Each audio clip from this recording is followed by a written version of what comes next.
Today we're updating my legendary investment tier list for free-to-play and low spenders in Rise of Kingdoms to include how the meta has changed for Sargon the Great and Tariq ibn Ziyad. This is one of the most popular series that I make on my channel, and this list tells you the value of every single commander and how long I think they're going to be a good investment in Rise of Kingdoms. So whether or not you're wondering, gosh, should I go put sculptures into Pakal or Richard I or Artemisia, this guide will cover every single commander and how long I think they're going to be a great investment in the game. Now, I spent a lot of time thinking through exactly where each commander belongs on this list, and a part of the reason I can do that is because I create content on YouTube full time, and this is in part because of very generous sponsors like the sponsor of today's video. Today's video is sponsored by the makers of Clash Royale. Clash Royale is a real-time multiplayer strategy game featuring the Royals and your favorite Clash of Clans characters.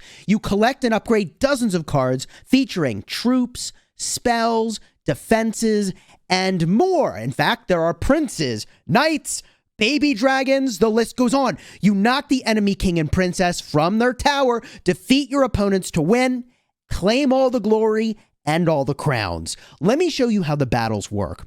You're defending your 3 towers and attacking the enemy's 3 towers at the same time. Whoever destroys more towers is the winner, or if you take out the center tower in the back, the crown tower, you are instantly declared the winner. Now, to destroy towers, you need to play cards onto the board. Now, my favorite cards are troops, but never underestimate the power of an incredible spell or well-placed defensive tower. Now, in order to play spells and cards onto the board, you use elixir. Each card has an elixir cost, and you gain that elixir over time during the match. A huge amount of strategy in this game goes into what combos you're going to play, exactly where you're going to play them, and when you're going to play them. Now, if a match runs long, don't worry, elixir production speeds up, which means things only intensify as you lead to a very exciting and fun conclusion of each match. I've spent a lot of time and have enjoyed my time playing Clash Royale. And if you want to download the game, which you can do for free, use the link in the description. Doing so will support the channel, or you can just use the QR code that you see on the screen. A big thank you again to the makers of Clash Royale for sponsoring today's video. Here's what we're going to do today, folks. First things first, we've got to add Sargon and Tariq ibn Ziyad. Exactly where do they go in this list? From there, we'll go category by category, reviewing commander by commander to see if their position has changed. And last but not least, I'll give you some guidance around what I think the future of the game is and my investing strategy for commanders in Rise of Kingdoms. Now, let me remind you, one thing before we begin with this list is that when you're picking commanders, sure, I've got a top priority section all the way up at the top there, but if you really need a certain type of commander, you should make adjustments accordingly. For example, if you're just getting to Season of Conquest, that's KVK Season 4 and beyond, and you've got an E-Song, great commander, but nobody to pair him with, you should elevate the priority of putting another archer with E-Song so you can bring that march to the field. See what I'm saying? So I'm going to give you this guidance, but keep in mind you need to tailor it to your account, and I'll give you a little bit of advice on how to do that. So the categories, for those of you who have not seen my previous 2 videos, include top priority. If you're just getting to KVK Season 4 and beyond, and you're just getting access to these commanders, top priority is the most important commanders to go work on above everything else. Low priority is relative. It's relative to the commanders that are all the way up at the top because they are so damn strong. The next category is in yellow, before Season of Conquest only. These are commanders you should try to complete before you get to KVK Season 4 and beyond if you're going to take one of those projects. And just because they're there in the before Season of Conquest only section doesn't mean I think you should do all of them. It just means that if you do one of those projects, try to get it to whatever you think done is for you before KVK Season 4 and beyond. Then there's niche role, and these are commanders that have very specific jobs, and we'll talk about what they are. And a huge motivation for this video is people showing up in my live stream saying, I want to do Herald, or I want to do Cyrus, or I want to do Takeda. And I'm like, do you know why you're doing that exactly? Like, do you really understand? And so this video is designed to teach exactly that and why these are niche, not nearly as important as low priority commanders, which should be done first. Not nearly as important as top priority, which should be done even before that. Then there's the just no category, and the commanders that are in here will sometimes surprise you. Commanders like CJ and Ramses, we'll talk about why they're there. Then there's the free section, and the free section, I mean, you're getting these commanders for free. You should not put a single sculpture into these commanders that are in the free section. You get them for free. And we'll talk about those two that are in the bottom. Those are specifically for a Heroic Anthem power-up KVK format. So they're free, but only in that version of KVK. It doesn't matter. Let's put Sargon the Great on the map. And man, what an interesting commander to try to place. I have said many times that Sargon the Great is a commander that belongs in a second infantry march. I think Sargon is probably the third best infantry commander, which means I can't put him in top priority. I've got to bump him down to low priority. And he's got to be below Guan because I put Guan as higher than Sargon in the top 3 infantry commanders. Now, Sargon is very good. Even at 5550, his skill damage taken debuff is extremely strong. And you get an amazing amount of punch for 555 Sargon, which is something I didn't expect. I made a dedicated video for that, by the way. I'll remind you of that at the end of this one in the end screen. But Sargon the Great is really good for more advanced rosters or dedicated infantry players. And these commanders that do huge skill damage taken debuffs really scale up for players that are bringing at least 5 marches to the open field. So I'm going to put him in low priority, but I am going to bump him potentially above some of these other commanders because commanders that have great debuffs deserve attention. Nebu has no debuff. Artemisia actually buffs the enemy. XY does have a really good debuff. So Sargon probably belongs somewhere in this range. I'm going to put him over here for now. I'm going to say that he's pretty dang strong, but probably not as important as some of these other projects like William and Guan. And we may do some more rearranging when we get to the low priority category. But for now, I feel pretty good about that. So he's strong, but not one of the first commanders that you work on. Now, from here, we've got to put Tariq ibn Ziyad somewhere, and he is a great rally commander. Now, I would be tempted to put him in the just no category because there are so many more infantry I would do above Tariq ibn Ziyad. I think if you do 3 infantry marches, you could consider him. But he is a part of an important rally, and we distinguish here between the just no commanders, which there's no reason to do, and the niche role commanders, which have a very specific job. So I'm going to put him in the niche role category because I think that's where he belongs. However, I think he's like the 3rd infantry march you work on. And the problem with working on a commander like Tariq ibn Ziyad is that if he's in the 3rd infantry march, that also means he gets replaced first if you're looking at a new powerful infantry commander. He's one of the least powerful infantry commanders you'll probably have at that point. Do you see what I'm saying? So he's not a great investment from that standpoint because he's one of the first ones you'd look to replace if better commanders are released. By the way, if you're getting value from this video, do me a huge favor, throw a like onto the video and subscribe to the channel. Thank you for your support, and by subscribing, you'll get videos just like this one in your daily feed. So from here, we can go and revisit what's in each of these categories, and let's start with the top priority, man. Woo, the top priority. Skippy Prime as the highest priority for the open field. Then we've got Nevsky, then Boudica, and then Joan. And you know what? I would not say that this has changed. Sometimes when you add a new commander into the mix, it rearranges the priority of these things. But Sargon is really good with Skippy, and Skippy's already the #1 top priority commander over here. So yeah, I think that is the correct allocation of how I would prioritize those commanders, with the exception of picking and choosing what you need for your roster right away. Now, from here, we get to look at the low priority commanders. The reason that Guan Yu is here, and the reason that he stays near the front, is that not only do we have new infantry commanders to pair with, and, Alexander the Great's an oldie but goodie, but Sargon also works with Guan Yu, but Guan's silence is really good. And you only need to max the first skill to get that silence really kicking. Now, 5-1-5-5 is the ideal state for Guan. Kind of hard to get sculptures to skip the second skill, but I think he still belongs as one of the like the first commander I put in low priority. Let me put it like that, okay? Now, from here, William. I think he stays exactly where he is, man. William is so good. And the more marches you have on the field, the better he gets. And that is because he is giving 50 rage per second when you land with your AoE and 20% defense. That is so good. People really took a long time to warm up to how insane William actually is. He also has instant proc damage and march speed. He's so good in the open field. Oh, and you don't even need to max him. Double 5 is good. Triple 5 is better. So I think he actually does belong there.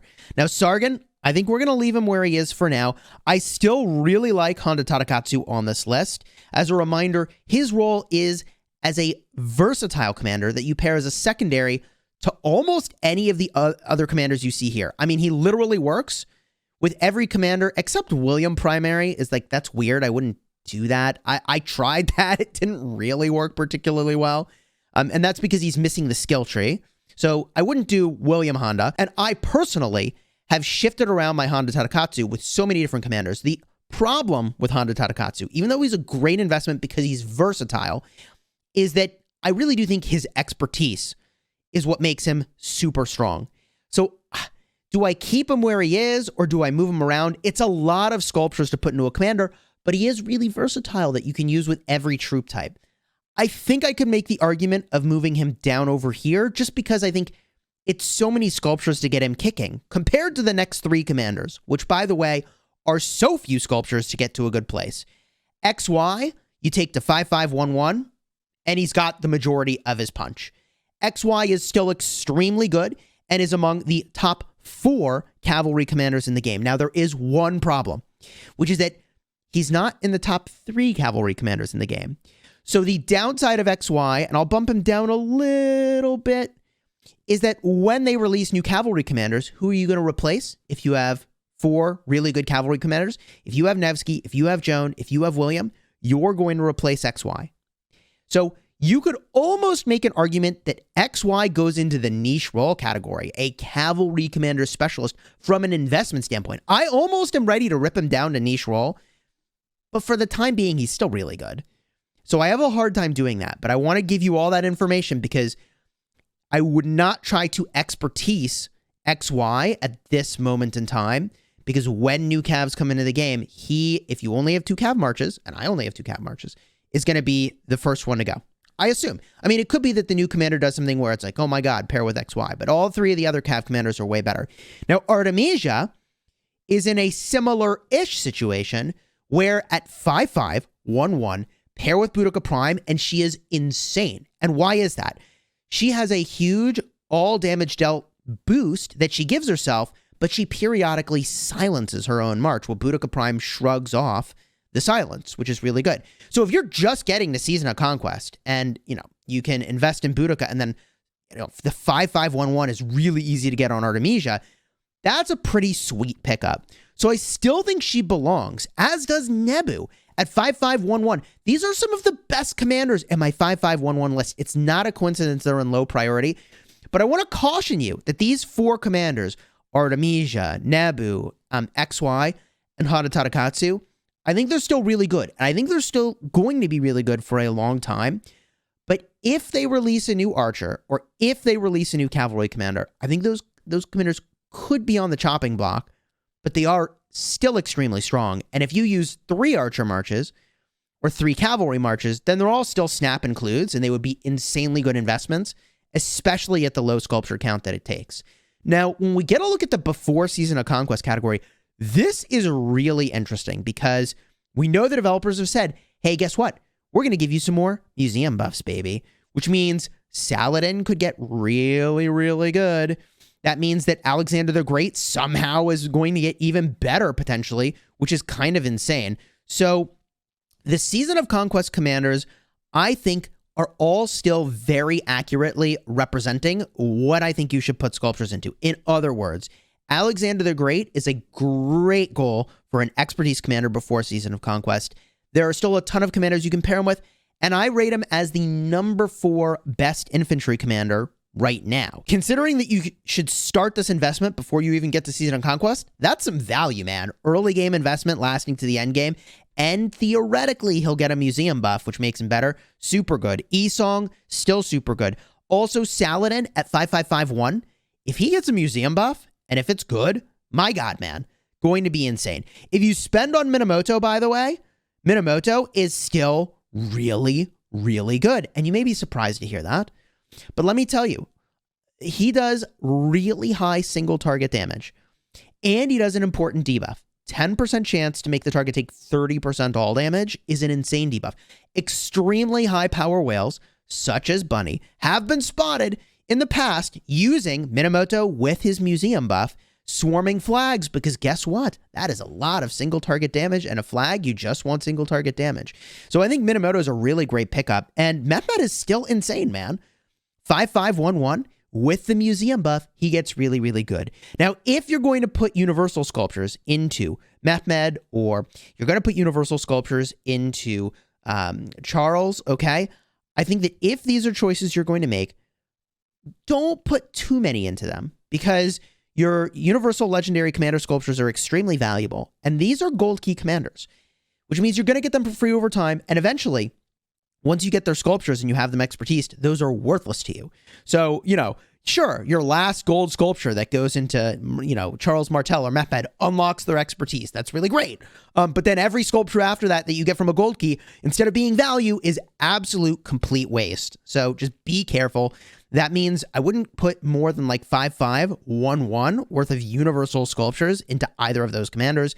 And Richard the First, man, I struggle with Richard the First, and let me tell you why. He has an instant proc slow that can absolutely destroy an enemy if you bring lots of powerful marches. Now, this is a free-to-play, low-spender investment guide. If you pick Richard the First in the early game and put a lot of sculptures into him, I think you can still get value from him. Like, I have to include him in this list. But among these projects, I think you're better off with Saladin. I think you're better off with Esong. I think you're better off with Alexander the Great, which is why Richard is literally all the way on the right, which is the lowest priority. These are prioritized, chat, from left to right, okay? Now, that is true mostly, except for this section, which is a little tricky. The niche roles section. Let's talk about the role of every single one of these commanders very briefly. Some of them are rally garrison, and we'll just move very quickly through them. But Amadatori is great in the open field. If you're running multiple archer marches, she will do very well, and she's a good garrison. The downside is that she has no march speed whatsoever. So if you're an archer specialist, you might consider her. Otherwise, totally skip. Takeda and Attila. Oh my gosh. We're going to put them together. I think it's just easier to see what's going on here. Great city rally. Really good for just running around and getting incremental value cheeseburgering, where you pop out of your city, be really annoying hitting somebody. And I say be really annoying, but like if you're pinned down to being in your city, you should be cheeseburgering to pressure the enemy off of a position. These commanders are very good for that, but the problem is that they don't do skill damage, and we're very much in a heavy skill damage, area of effect damage meta.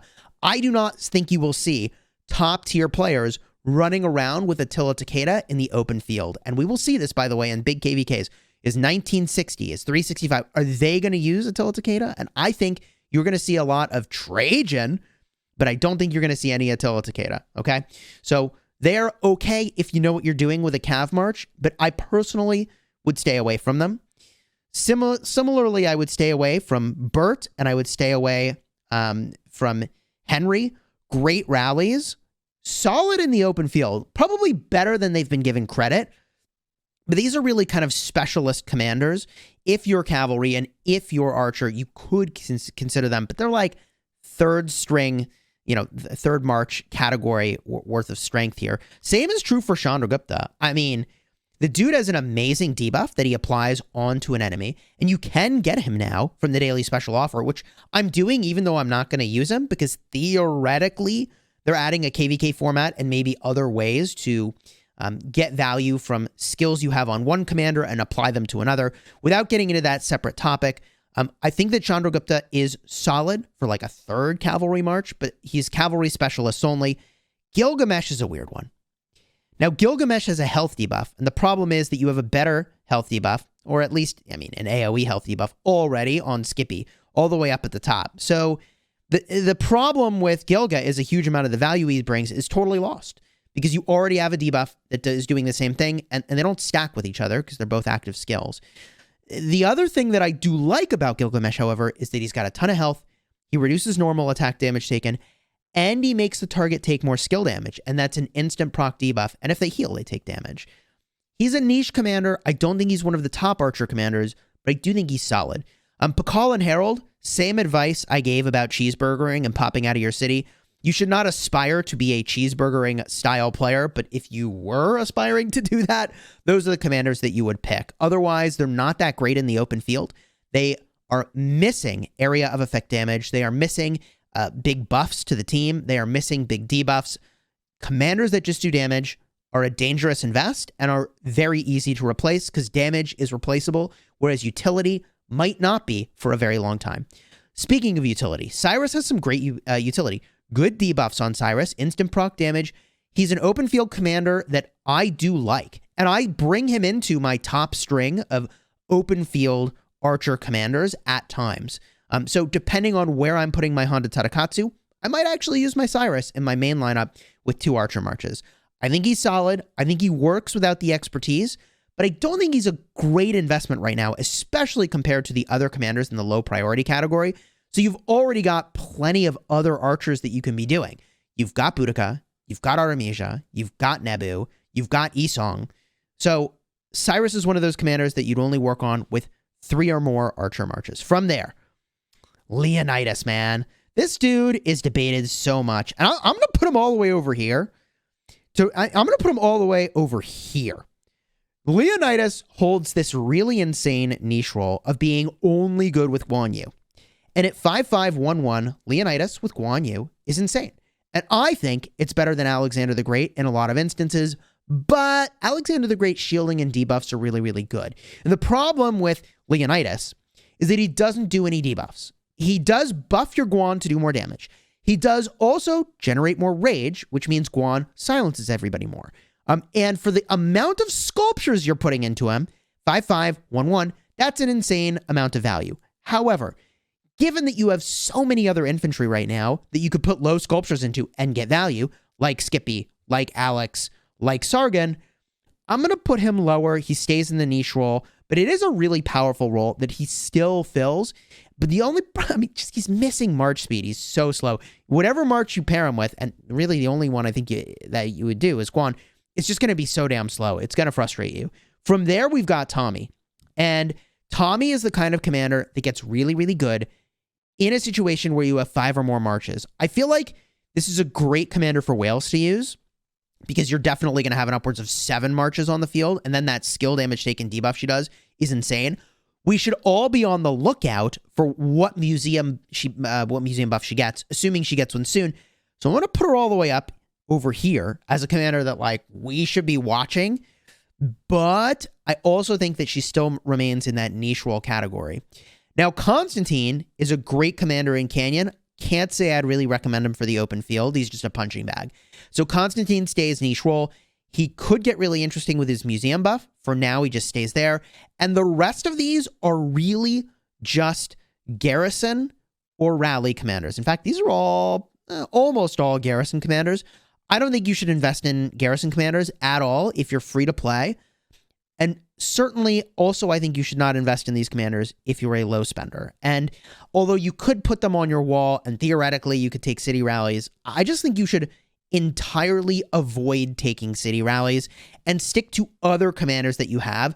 For example, I had an insane city defense using Skippy and Isong. Yes, you heard me correctly. This was on my restart. I wasn't expecting for my city to get swarmed, and then it did. Card is up in the top for that video. It was very entertaining.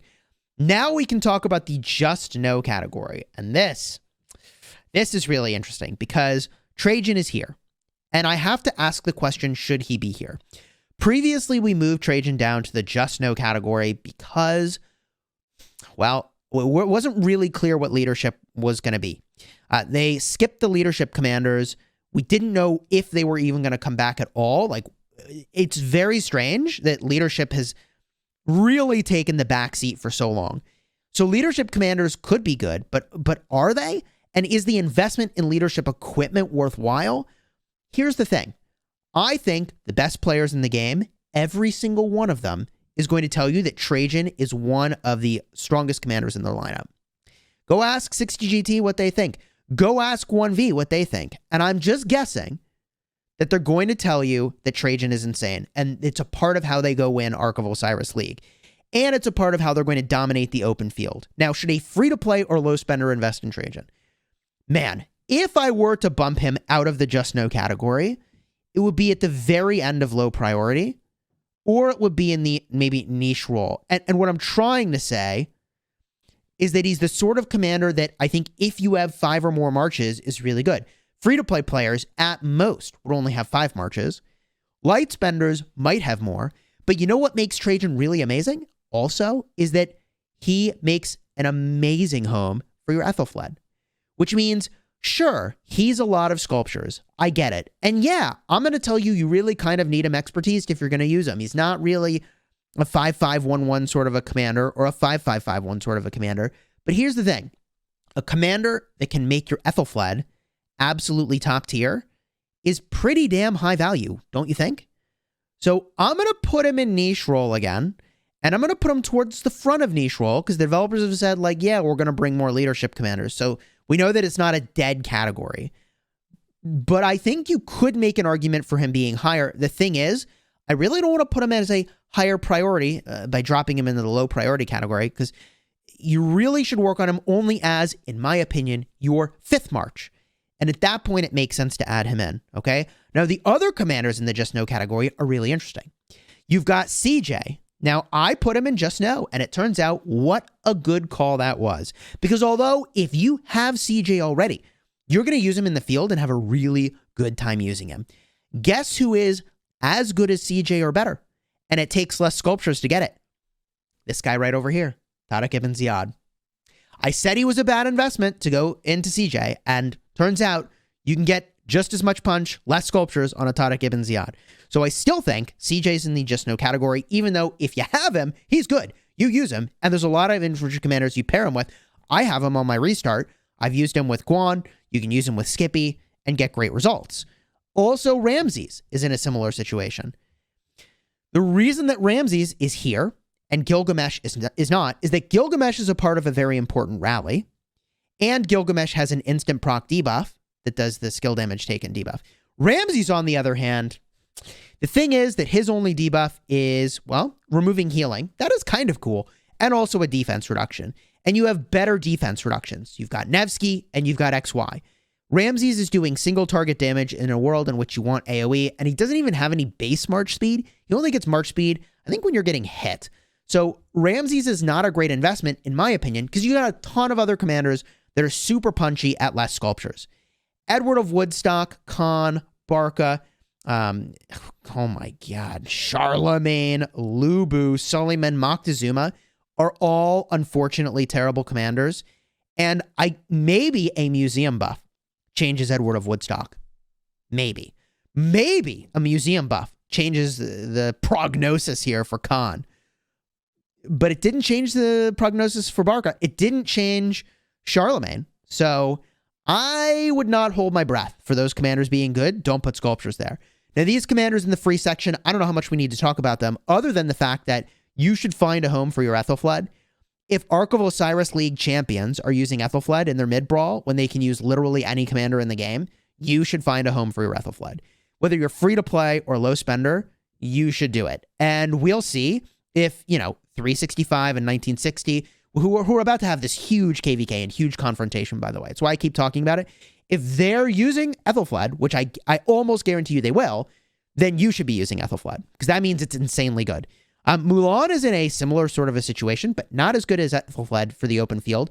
I've made a really long video explaining exactly why Ethelfled is so powerful. I'll probably have a card in the end screen or maybe a card up in the top. There's a lot of great videos I'm referencing here. I'm explaining exactly why and how you use Ethel to get that insane value. And you can't replicate that with Mulan. Mulan, really good in Canyon. Ethel, really good for big brawls when you're hitting lots of people. So is Mulan, but not as good as Ethelfled. Now, from here, these commanders are not even particularly in order. I suppose I would bump Caesar to the very front of this list, because he actually does some cool stuff.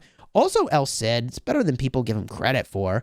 And, Thutmose probably gets bumped up over here, Ragnar, and then that would probably be my order for these commanders that are totally free. Which brings us to the conclusion of this video, which is what? When you invest in commanders, you really need to think, how long am I getting value from this investment? And it's easy to get distracted from what you're really trying to accomplish, which is, yeah, you want to win your fights in the open field, but really when you invest in a commander, think about it as a multiplier for your speed ups and your resources. You're basically getting more efficiency of your speed ups when you field fight. You're getting more efficiency of your resources because theoretically you're getting better trades. And you want those investments to last for a really long time. So you can think of your legendary commander sculptures in a very weird way as speed ups and resources over time.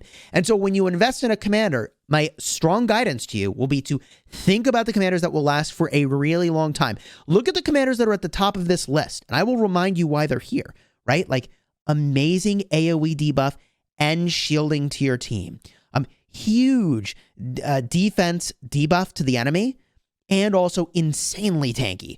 Boudica Prime, huge skill damage taken debuff to the enemy, super sustain in the open field. Joan Prime, big AoE damage with a buff to your team, which includes damage and rage. Guan Yu, AoE silence. William, AoE rage generation and defense boost for your team. Sargon, skill damage taken debuff. These commanders, those top 7 that I have at the very top of this list, are insanely powerful, and they will last you for a very long time, even if new commanders come into the game.